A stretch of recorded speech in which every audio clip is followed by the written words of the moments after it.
Welcome to paper बाबा। आज हम शुरू कर रहे हैं module 2 sources of Muslim law. Muslim law के रूल्स का फाउंडेशन इन्हीं सोर्सेज पर बेस्ड है। आज हम प्राइमरी सोर्सेज जैसे कुरान, हदीथ, इजमा और कियास के बारे में पढ़ेंगे। फिर सेकेंडरी सोर्सेज जैसे कस्टम, जुडिशल डिसीजंस और लेजिस्लेशंस। ये टॉपिक एग्जाम में फ्रीक्वेंटली आता है, सो लिसन केयरफुली। कुरान सबसे पहला और सुप्रीम सोर्स है मुस्लिम लॉ का। ये प्रॉफिट मोहम्मद को अल्लाह के द्वारा रिवील की गई डिवाइन बुक है। इसमें around 500 versus directly legal matters से रिलेटेड हैं, जैसे मैरिज, डिवोर्स और इनहेरिटेंस। अगर किसी मैटर पर कुरान में क्लियर हुक्म है तो उसके अगेंस्ट कोई रूल वैलिड नहीं होता। कुरान को सब सोर्सेस पर प्रायोरिटी मिलती है। हदीथ या सुन्ना प्रॉफिट मोहम्मद के सेइंग्स, एक्शंस और अप्रूवल्स को कहते हैं। ये कुरान को एक्सप्लेन करता है और प्रैक्टिकल डिटेल्स देता है। एग्जाम्पल, कुरान में नमाज का हुक्म है, लेकिन कैसे पढ़ी जाए ये हदीथ बताता है। लीगल कॉन्टेक्स्ट में भी हदीथ कुरान के प्रिंसिपल्स को क्लैरिफाई करता है।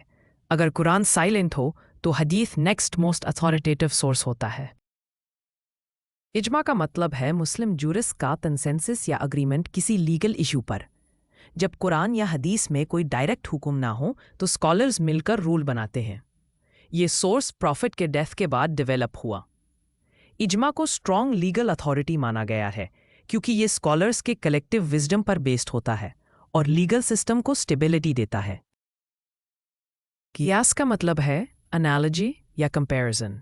जब कुरान और हदीथ में डायरेक्ट जवाब ना हो तो किसी सिमिलर केस का एग्जाम्पल लेकर रूल बनाया जाता है। एग्जाम्पल, कुरान में वाइन को माना किया क्योंकि वो नशा करती है। इसी एनालॉजी से ड्रग्स भी प्रोहिबिटेड मानी गई। कियास मुस्लिम लॉ को फ्लेक्सिबल बनाता है और नए इश्यूज पर अप्लाई करने में हेल्प करता है। प्राइमरी सोर्सेज के अलावा कुछ सेकेंडरी सोर्सेज भी हैं।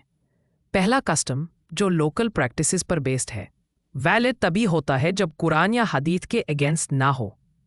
दूसरा जुडिशल डिसीजंस, जो ब्रिटिश पीरियड के बाद से इंपॉर्टेंट हो गए।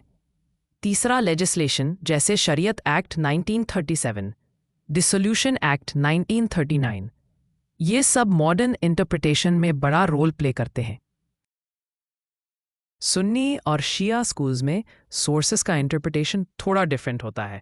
सुन्नी लॉ में इजमा और कियास को ज़्यादा इंपॉर्टेंस दी जाती है। शिया लॉ में जूरिस्ट अपने इमाम्स के इंटरप्रिटेशन फॉलो करते हैं और कियास पर कम डिपेंड करते हैं। इन दोनों के डिफरेंसेस एग्जाम में शॉर्ट नोट्स के रूप में पूछे जा सकते हैं, सो इस पार्ट को अच्छे से रिवाइज करें।